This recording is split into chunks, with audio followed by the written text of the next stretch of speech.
Ayun, so good evening guys. Ngayon po ay Wednesday, August 21st, 2024. So first time na bumalik ko yung market natin. So talagang hirap na hirap kasi siya from the past 2 days na trading natin. Ayan. So profit taking na siya pero nung umaga, verde naman siya. So biglang bumalik ko tayo pagdating ng second half ng half time ng market natin. So nag-drop yung index natin. So maraming mga blue chips, makita mo dito, lalaki naman ng drop.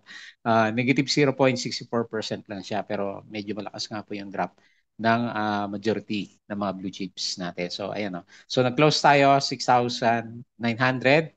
So natuwa yata masyado at nag 7K.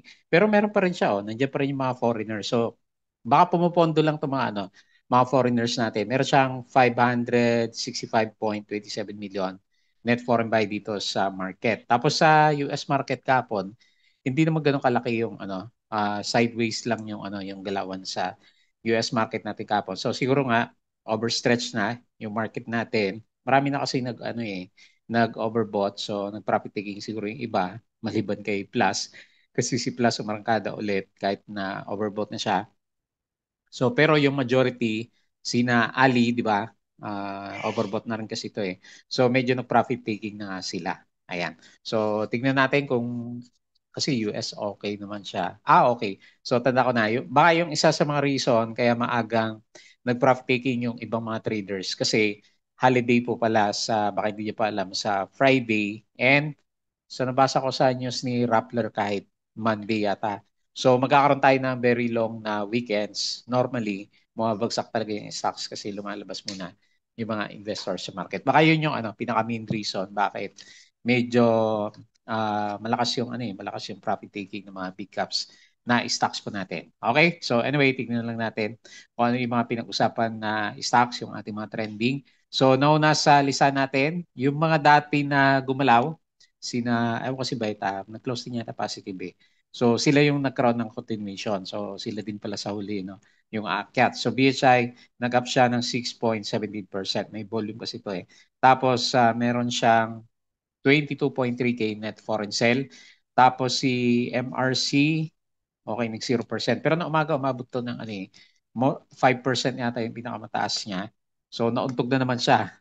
So baka yun na yung pagkauntog natin kay MRC. Meron siyang 268.84K net foreign buy. So very crucial yung galaw niya bukas kung mapula or berde kasi another resistance sa MA100. Tapos si ASIA natin negative 1.27%. So nag-close din siya ng negative. Pero nung umaga, ano din to eh, okay din yung galaw niya. So meron siya 16.35 million net foreign sell. Pero to si Plus malakas talaga, no? Kahit na nag-drop siya nung isang araw, so bumawi naman siya ngayon. So meron siyang upside move na 5.24%, so maganda yung closing niya. And meron siyang 22.79 million net foreign buy. So, di ba from the last 2 days ko napansin yun kasi nag-drop yung etong si Plus, wala siya masyadong foreign buying. So, nandiyan pa rin pala. So, nag-aantay lang sila ng chance na itulak si Plus natin. Tapos si Converge, negative 0.14%. Okay pa rin ako dito kasi meron siyang 48.45 million. Yun nga lang, overbought na masyado din si Converge. Alam ko, 80 plus yung RSI natin sa kanya. Tapos, ayan. So, finally, yung mga nagbabantay kay SPNEC, binalik na rin siya. So, meron siyang, eto, malakas siya, oh. Meron siyang 2.97% na gain. Bumalik siya. Parang gustong itulak to. And meron siyang 20.08 million na net foreign buy sa market. Ayan. So, yan po yung galawan ng ating mga trending stocks. Disclaimer ulit. So, bago sa channel natin, as usual, pakibasa na po yung ating review is for education purposes po lang. So wag mong gagamitin to as a reason para mag-buy, sell, or hold ng stocks. Due diligence na lang po, meron po kasing risk na involved sa market. Then follow mo lang po ako dito sa ating YouTube channel na Palapay Trader. Subscribe ka lang po para updated ka dito sa ating reviews, trending stocks reviews, or kung gusto mo na join ka dito sa trading group naman natin. Kung medyo nalilito ka kung ano mga stocks yung gusto mong bilhin, so meron tayong mga guides na nandito naman. Okay? So ito yung mga andito yung mga members natin. No? Ayan, nakalagay sila dyan. So yung mga nakasubscribe, maraming salamat po sa usual na viewers natin. dito sa trending stocks review, company reviews, mga sample trades sa markets natin, basic indicators, technical analysis, fundamentals, yung mga risk management natin, and yung ating mga basic na PSC stock market studies naman. Okay, check mo lang po. Sa crypto, follow mo na lang po ako dito sa ating Palabi Trader Crypto ko to na YouTube channel. Check mo lang po yung mga posts natin. Siguro mga for the week, meron tayong isang for upload. Hopefully matuloy na. Tapos dito sa social media, Palabi Trader na Facebook account. Follow mo na lang po para updated ka sa posts or dito sa ating Facebook page. Sa mga news article natin sa local market, Bodega Peak dito sa US and dito sa cryptos, siguro pag nag full-time trading na lang tayo, tsaka natin i-update to. Tapos yung mga summary, ano mga news natin dito sa Twitter, hanapin natin. Okay, so net foreign buy pa rin naman. Ayan, andyan pa rin sila. Kaya nga lang, medyo malakas yung ano eh. Tinumahan yung mga alaga ko sa property, negative 1.53%. So industrial lang pala yung nagberde, 0.14. So the rest, mapula. Followed by finance. Pero si finance kasi, ang lakas naman ang galaw niya kahapon. So 565.27 million net foreign buy. Ayan, nandiyan pa rin po sila. Foreign funds sold, East West Security Bank. Maina pa rin to si SecB, ASEN, APF, Gen, DNL, MI, Keeper, Monde, Megawide, AC, ABA, AGI, Costco, Double Dragon, FLI, SMPH, at saka si Globe. Foreign funds bought, ito yung mga binili. BDO, BPI, CBC, Metrobank, SLF, MER, Megawide, SCP, CNPF, FCG, Food, JP Cap, Ali, Erich Scritch, DDMPR, Tel, Converge, at saka si Dito. Wala tayong balita kaya kay Dito natin. So, Ultra Billionario, Enrique Rason is capitalizing on the recent dip in resort. So, yun nga, magkakaroon siya ng 15 million na share buyback. Shares ba to o peso? Peso nakalagay. Stock purchase. Ayan. So makakatulong sa kanya yan. Tapos yung closing natin, ayan puro mapula yung mga alaga natin. So Jollibee 1.71, Metrobank 0.89, malakas pa rin si Metrobank. Nickel 0.64. So mababa yung iba.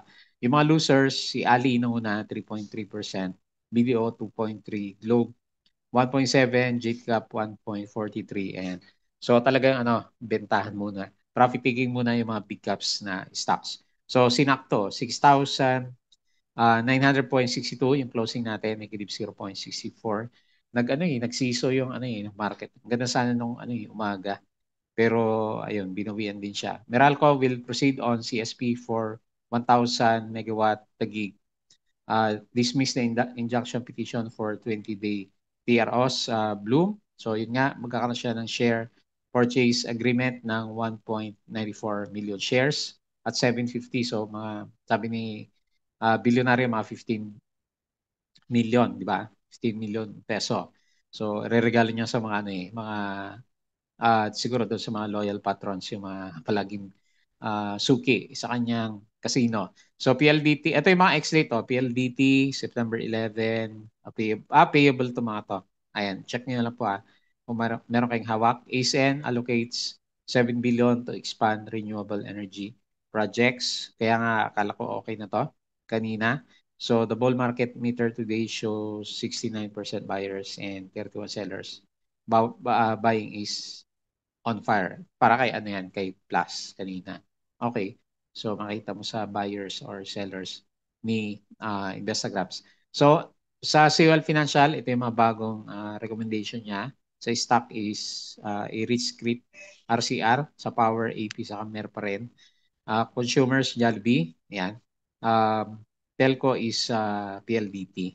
Si Monde kasama din sa gusto ni CL Financial natin. So ito yung holiday natin long holidays. Kaya nga bukas baka mapula pa rin ito prediction lang naman. Hopefully, syempre, berde yung galaw ng market para maganda yung closing. Pero, di ba, holiday. Tapos kung Monday, hindi niya na-confirm kung Monday kasama. Pero sabi ni Rappler, kasama yung Monday na holiday. Kaya sobrang haba yung bakasyon ulit sa Pilipinas. Ayan. Congrats sa inyo dyan. Ayan, double pay or holiday. So the PSE is about 10.4% TTM. So 66 readers manage to put their ideas together and beat the market. Winners and losers as of August is si Rason, gawa ni ano yan, ICT, no? Bilyar, Tiblings.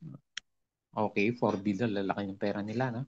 Meralco will resume bidding for 1,000 megawatt power supply.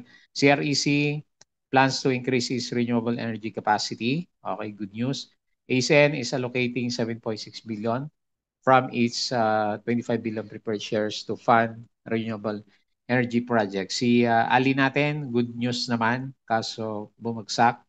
CREC, maganda yung chart din ni ano CREC. Share buyback pa rin, Robinsons, hindi natin napapansin na marangkada si Robinsons Retail and URC, C+, okay, panalo. European Union plans 9% tariff on Tesla vehicles. Ayan, ewan ko kung makasurvive si Tesla. Ayan, kung nagbabantay kayo ng US equities, ano ba nangyari kay Tesla? 221. Okay, nagre-recover pa rin yung price action niya. So SM is acquiring 184 hectares of land in Muntinlupa. So gold, ayan yung mga titrade ng Forex. Congrats, nag-up siya ng halos 1%. Security Bank issues 20 billion worth of corporate bonds. Bloom distributing 1.84 million shares. So yan yung kahapon. Ayala says the final price for GCash stake at 22.4 billion. Laki, no? Si GCash natin. Tapos sa US market, medyo nag-drop din yung galaw nila kagabi. So DG Plus, ito yung catalyst natin, ha? 6 gaming license in Brazil. Ayan, so naghanap siya ng bagong business sa ibang bansa. Okay? So yun po yung mga posts natin for today. And patalastas ulit. Ayan. So yung mga gustong sumali sa trading group, open po yung natin, yung ating Patreon. So check mo lang po. Hopefully makatulong tayo sa mga kasama natin na traders and investors dito sa PSE market. Ayan. So gusto makita yung trade natin yung stocks, nandito po yung listahan natin. Okay? So ngayon, tingin tayo dito sa PSE. Hindi ko pa nakita si crypto kung okay ba yung galaw. So 7K and on the way tayo na sa gap siguro, no? Okay. So meron tayong maliit na dito.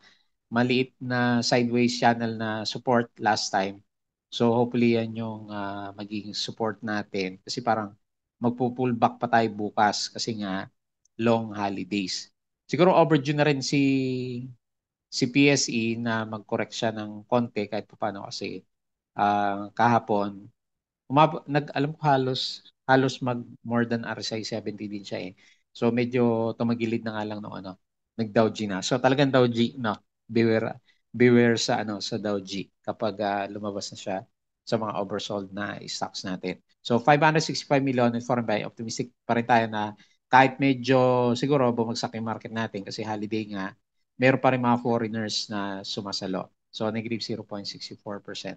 And bullish din yung ating MACD formation naman sa kanya. So hopefully hanggang diyan ka lang bago magbakasyon yung markets natin. Then pagbalik is on the way ulit tayo para ma-break yung 7,000 level kasi higher low si di ba? Higher low naman si PSE. Ito yung isang low, ito yung isang low ulit. And nagpo-form siya ng another low. Hopefully hanggang ma-retest niya lang yung 6,800 pag talaga mahina yung ating PSE market. Okay? So, tingin tayo sa mga winners. So, kanina yung mga blue chips. Nakita na natin siya. So, Vitarich, ayan, nabuhay ulit. Nag-pullback pala siya, no? Mabot to ng 9% yata, ayan. Nagbabalak din ako kanina. Pero ang bilis naman kasi yung umakyat, ayan. Umabot pa yata to ng 11% kanina. BHI, ayan, panalo. So, gap up. Laki ng volume. So mamaya silipin natin yan pero overbought na. Si Plus, ayan, bumalik 5.24%.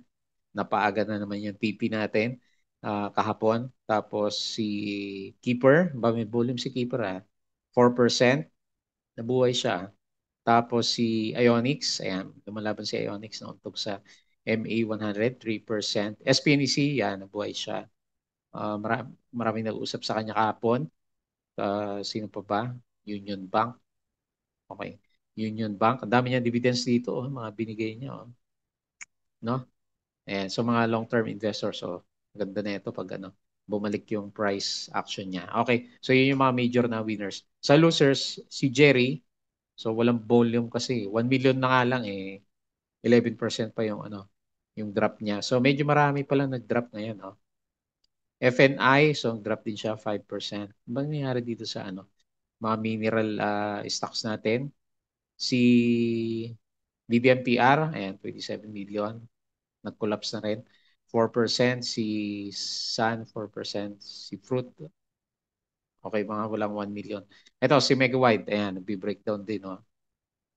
Kaya sabi ko na ba, medyo mahina to si Megawide natin. So, negative 3.8%. So, lumabas yung 2 million. Si Green, mahina din. DHI, ito, malaki ng volume niya. Kanina, verde to eh. Ayan. So, siguro ilang araw pa bago mag-recover to. Si Ali, so 3% nga. Sino pa? Dami nag-drop ngayon, no? Dami, oh. Puro 2% pa rin to. Okay, so bad markets tayo. Hopefully, green naman bukas para medyo maganda yung closing ng market. Kasi Friday nga, wala tayong trading, di ba? Ayan, makakapahinga tayo sa mga vlogs natin. So, ngayon, tingin tayo dito sa global markets. Parang mapula sa US. Yung futures sa mga inaabangan ko is mapula. Si AMD nag-up ng 4%. Oh, pero kinain din niya kahapon. Okay, so global market sideways kahapon or drop. Drop pala lahat. No? Pero hindi naman ganun kalaki. Pero yung futures, verde naman yung pinapakita yan. No? So mamaya makita natin niya. Pero optimistic tayo dito sa global markets kasi on the way sila sa interest rate cuts din. So 'di ba? Parang plano na rin nila kasi kakaroon ng recession eh. Masyadong nahirapan yung mga companies natin. European markets, verde siya. So okay siya ngayon. Tapos sa Asian markets is mix. Mix tayo, no? Maraming mapula. Okay, mix tayo sa Asian markets natin. So dito naman sa bandang crypto, akala ko 55 si Bitcoin. Mali pala yan ang buksan ko. So buksan natin si crypto.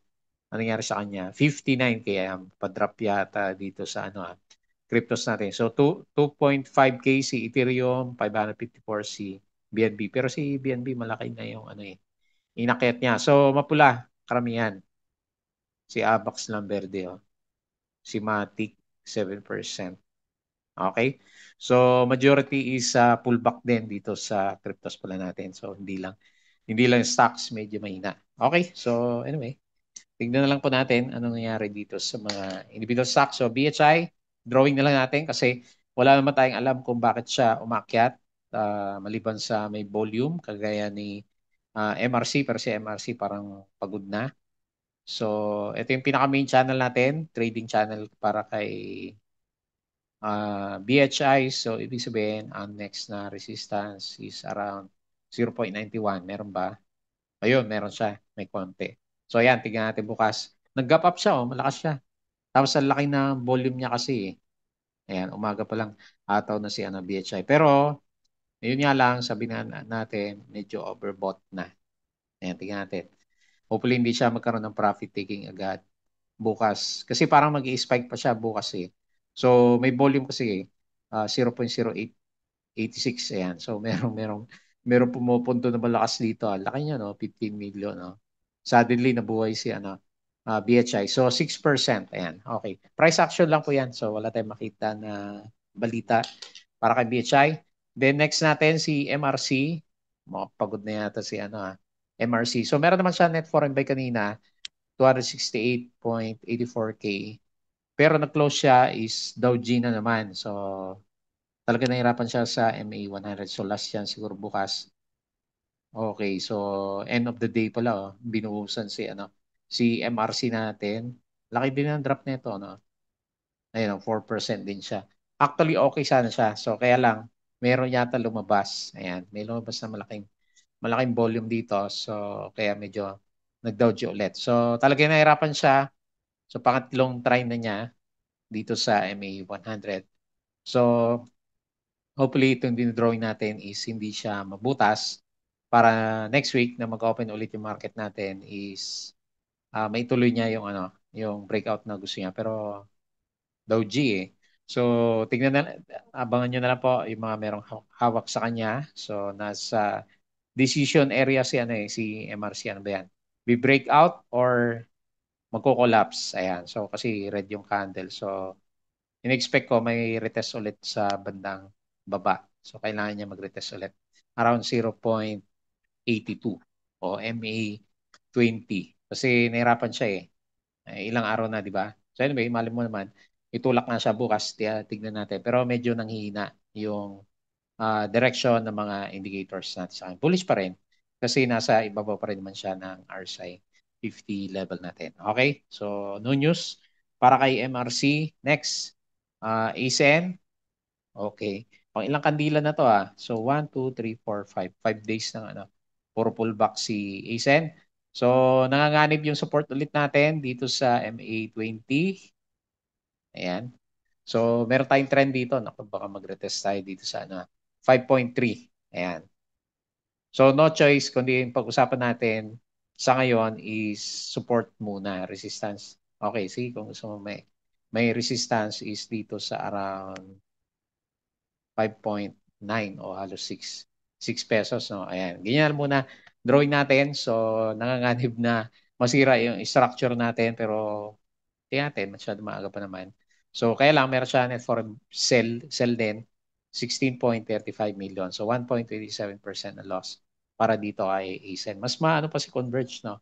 Kasi si Converge, lumalaban yung ano, yung price. Kaya lang overbought na rin kasi ito eh. Si ASEN is okay. So, hindi siya makalampas sa RSI 70 naman. Ayan, medyo na ipit-ipit din siya dito. Ayan. So, bullish pa rin naman din yung itsura ng overall picture ng RSI natin sa kanya. Ayan. So, tapos 1% lang naman yung drop. Okay, tingnan natin bukas kung kaya niya ibalik yung ating nawala na 1%. Next, si Plus. Nagbenta ka na ba? Ayan, so bumalik tayo sa ano, 30% na gain kay Plus. Kaso nakapagbawas na ako dito eh sa candle na to nung nakita natin para mahina yata si ano si Plus natin. So gumaganda ulit yung prospect, may chance na breakout. Tingnan natin bukas kung matuloy yan. Good para sa mga stockholders natin na merong Plus kung matuloy. So bullish na bullish yung ano niya, lumalaban yung RSI niya eh. Tapos solid pa rin naman yung itsura ng ano MACD formation. Tapos, syempre, itong last 2 days, kung napansin mo, mga net foreign sales siya, pero mga 3 million, 5 million lang yata to. And then ngayon, tinulak siya ng additional na 22.79 million. So, medyo maraming tutulak. Kaya, no? Kay Plus, meron siyang 5.24% na gain dito sa market natin for today. So, ang sabi nga ni Investa, hindi ko nabasa yung post ko na yun. So, lumaki siya six-fold, no? Sabi eh. Ayan, tingnan nga natin kung nag-600% si ano. Ayan, ano ba ito napindot ko? Nag-600% si Plus natin.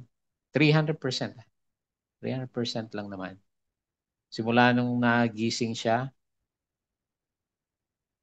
o nga, no? Halos 600%, no? Oo, tama nga. Halos 600%. O, 600% yung ginalaw. Hindi ko lang masukat na tama. Nitong si, ano, si Plus natin. So, best stock in the world ba to? Yung sabi doon. So may post si ano eh si Investa about kay Plus eh. So 600% ba naman in 1 year lang ba to? One 1 year, more than 1 year. 600%, di ba? Panalo si ano si Plus. Multi-bagger pala tong si ano si Plus natin. Okay, so mukhang buhay pa si Plus natin. Marangkada pa rin eh yung price niya. Oh. So very solid yung ano niya, yung trend. So tingnan natin. Hopefully breakout siya dito na tapos mag-retest dito sa 20.45. So yan muna pinaka main na resistance. And then watch out mo na lang yung ano MA9 or itong trend lines na ginugit kasi bullish pa naman lahat ng indicator natin sa kanya. Next si Converge. Okay, laban si Converge ha. RSI, tagal niya dito oh. RSI 82. So lumalaban si Converge. May chance ng breakout, syempre, lumalaban eh. So, ang pinaka-support natin, siguro dito, no? 13.6 and nilalaban niya. Sige, medyo mataas kasi yung ano eh. 14.6. Okay, yan na yun. Ito ba? O, 15. Yung next natin, ayan. Kaya-kaya niya siguro yan kung ituloy niya yung breakout dito sa flag formation. Meron siyang flag formation na ginawa. Kaya lang kasi tinitingnan ko to. medyo overbought. Obvious na kasi yung pagka-overbought ni ni Converge. Kita mo yung niya, MACD medyo parabolic na rin siya. Pero meron pa siya, buhay pa 48.45 million net foreign buy and negative 0.14%. Pero in the future, kung titignan mo yung galaw niya, parang gusto niyang bumalik dito, no? Ayan. So anyway, hopefully, meron siyang pullback para makasakay ulit tayo. Dito kay Converge, mukhang lumalaban siya eh. So congrats sa ako mag-break, matuloy yung breakout natin bukas. So may chance kasi lumaban yung yung price action natin. And then lastly, SPNEC, marami nag-worry dito kasi marami siguro nakabili dito eh kasi nag-breakout siya and then biglang nagtakbuhan kahapon. So bumalik naman na siya. Pero ito yung nakapagtaka sa kanya ngayon. So, guys, sabi ko kanina, okay, so resistance. Pero kung ma-breakout yan, dito tayo sa 1.14. So, fill the gap lang ba yung ginawa niya dito sa candle na to and then nag-profit taking siya kaagad. Pero itong pansinin mo kay SPNC, okay. So, medyo bumalik ako sa bullish. Kasi lahat ng indicators niya, okay, indicators muna. Bullish siya sa RSI pero medyo bearish yung MACD niya. Pero meron siyang 20 million na net foreign buy. So first time natin na makita. Ito na ba si Meralco na bumibili sa kanya, di ba? So medyo malakas na yung close niya, 2.97%. So medyo may volume siya, May volume siya na gumagalaw. So malaki yung chance na i-retest ulit natin to. Itong gap. May gap pala siya dito eh. Ito yung finil niya dito sa candle na to. Ayan. Okay, so yun lang muna yung basa natin dito sa ating mga stocks. Medyo mapula yung pre-market ng hawak ko sa US. Okay, so as usual, last day of trading po natin. So make sure, manage mo na lang yung risk mo. Kasi parang gusto mag-pullback na ni PSC, which is normal naman natin na titignan kung magkaroon siya, kahit meron siyang pullback bukas. Kasi mahaba nga po yung bakasyon. Especially kung doon nga kung sa Monday nga is magkaroon siya ng magkaroon ng holiday ulit, di ba? National Heroes Day daw yung August 26, di ba? Tapos Ninoy Aquino dapat ngayon nilipat ng Friday naman. Okay? So yun lang muna yung ating review pero syempre good vibes tayo kasi kahit nag-pullback yung mga paborito natin kasi net foreign buy pa rin naman. So may chance pa rin na itulak ng mga foreigners yung market. Ayan. So bago tayo close, please don't forget to subscribe dito sa channel po natin. Join ka sa group kung gusto mo. Crypto ko to, follow mo na lang Facebook account, Facebook page, Bodega Geek, Twitter, and Patreon sa mga gusto ng guide sa trading sa Philippine markets. Sali ka lang po dito. So yun lang, maraming salamat. Kita po ulit tayo bukas.